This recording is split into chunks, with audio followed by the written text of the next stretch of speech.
Bom, gente, hoje nós vamos ver a respeito de uma das crises mais emblemáticas, mais importantes da história.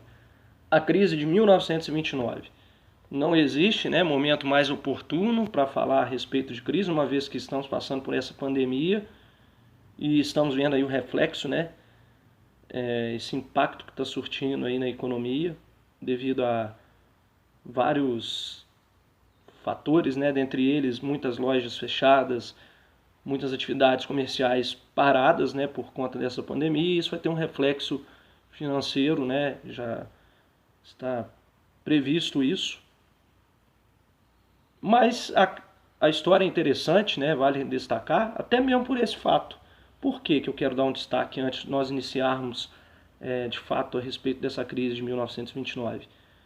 Porque lá em 1929 ocorreu uma crise, conforme eu já adiantei para vocês, de uma proporção que ela teve escala mundial. Ela foi um efeito dominó. Ela começou nos Estados Unidos da América, tá aí a bandeirinha, para vocês verem onde foi o epicentro da crise. E todos os países, com exceção da União Soviética, que não tinham uma relação comercial com os Estados Unidos, não adotavam o capitalismo. A União Soviética adotava, portanto, o regime socialista.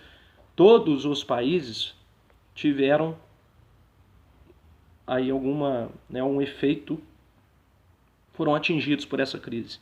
Então a história é interessante nós analisarmos, fazermos uma análise, vermos a respeito da crise de 29, porque nós vamos ver que apesar disso, os Estados Unidos eles conseguiram então se reerguer e se tornaram essa grande potência mundial que são hoje. E essa volta por cima da crise, nós vamos ver quais foram os fatores, por que isso aconteceu. Então vale para acalmar um pouco também os nossos ânimos, para dizer que tudo passa, essa crise vai passar, essa situação vai passar. A questão econômica que está por vir, depois também, baseado aí no que nós já vimos na história, outras crises que já ocorreram. Vai servir também as crises, a história serve para que alguns erros não sejam cometidos. Então vamos analisar a crise de 1929.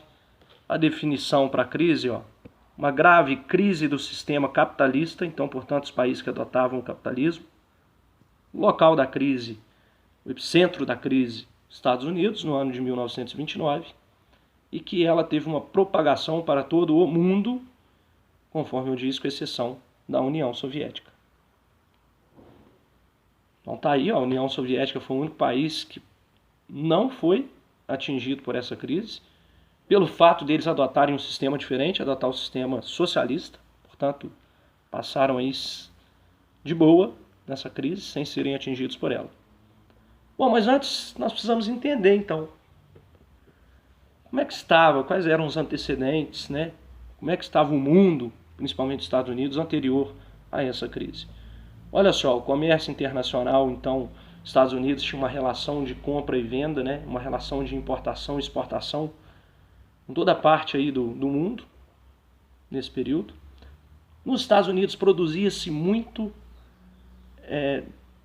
as indústrias estavam em franca expansão, então o país concentrava muitas empresas, principalmente pelo fato de, prestem atenção na data, a crise vai acontecer em 1929. A Primeira Guerra Mundial terminou em 1918. O palco da guerra, o centro da guerra, apesar dos Estados Unidos ter participado, foi a Europa. Então a Europa estava aí com escassez de mão de obra, o continente europeu estava com a indústria defasada, então os norte-americanos estavam produzindo e vendendo muito para o continente europeu, até ali no 1920, a partir de 1920 até 1928, 1929, quando ocorreu a crise. Então olha só, os Estados Unidos estava prosperando economicamente. Então existia uma prosperidade econômica, era um país então que se desenvolvia muito na questão econômica. Só que olha só, todos esses fatores que eu disse aí, eles vão entrar num colapso. Por quê?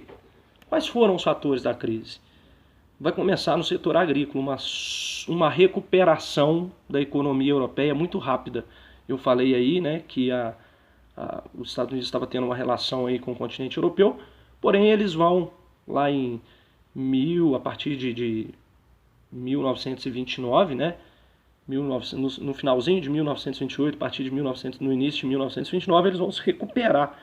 A produção agrícola vai se recuperar. Então eles vão parar de comprar dos norte-americanos. Não tem necessidade de comprar. Se eu estou produzindo, se a minha economia está recuperando, por que eu vou comprar lá fora? E aí vai haver uma superprodução. Então, né, os norte-americanos estavam produzindo muito, vai produzir em excesso e não vai ter quem compre esse excesso da produção.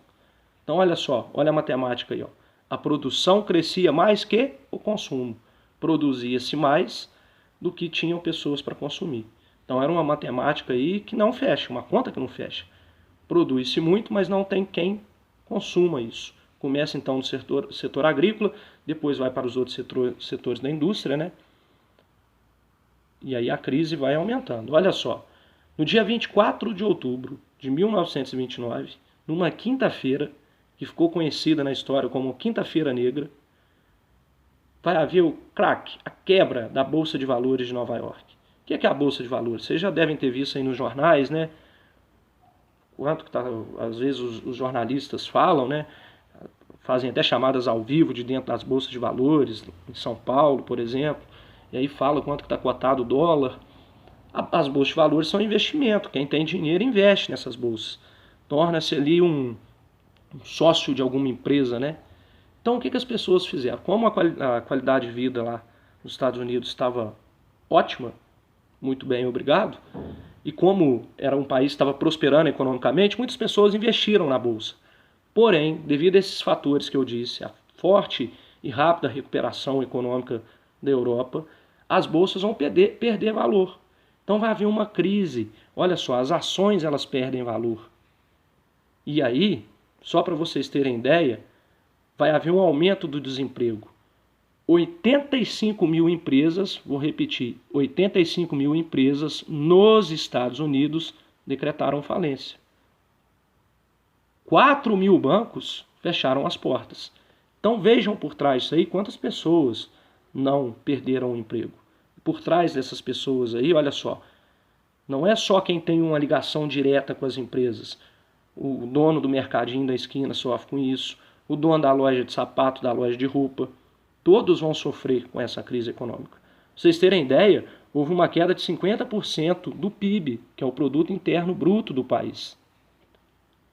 Ninguém imaginava, né, que os Estados Unidos fossem entrar numa crise dessas. Eu falei que teve um efeito dominó, né, com exceção da União Soviética, como já vimos, todos os países que tinham uma relação econômica foram afetados. Não diferente aconteceu com o nosso país. O Brasil foi diretamente afetado, que os Estados Unidos eram os maiores compradores de café do país. Então, nessa época, né, o maior produto exportado aí era o café. Então vejam que problema que aconteceu. O Brasil deixou, então, de exportar café para os Estados Unidos. Viu de perto, sentiu de perto aí as consequências da crise. Quando existe algum problema, né, financeiro, de ordem financeira, procura-se aí alguém para resolver isso. Então, quais foram as consequências da crise? No ano de 1933, o presidente dos Estados Unidos, Franklin Delano Roosevelt, ele criou o New Deal. O que é isso? É um novo plano econômico, um novo acordo, que é a intervenção do Estado na economia. Era necessário o Estado, né, portanto, intervir na economia. E aí, o que ele vai fazer? Vai ter esse novo acordo econômico, né, esse plano chamado New Deal, vai ter uma geração de empregos, vão ser realizadas obras públicas, né, com investimento público, com dinheiro público, então vai contratar muita mão de obra. Ele vai criar um salário mínimo, então as pessoas vão receber um mínimo ali por qualquer tipo de atividade que irão fazer, vai ter um mínimo a ser recebido. E como teve muita gente que perdeu o emprego de uma hora para outra, vai ter um seguro-desemprego, uma segurança. Para que isso tudo? Qual que é a ideia desse novo acordo, dessa intervenção do Estado na economia? Colocar o dinheiro para circular novamente no país. Então o resultado foi um reaquecimento da economia, né, que vai gerar então, portanto, renda, vai gerar consumo, né?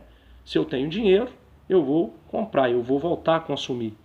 Então foi uma maneira encontrada, portanto, para quê? Para que essa crise ela fosse, portanto, superada aí, ó. Então a crise de 1929 foi isso. Espero que vocês tenham entendido. Qualquer dúvida eu estou à disposição de vocês. Dizer que é sempre um prazer estar com vocês. E até a próxima, então, se Deus quiser. Um grande abraço para todos.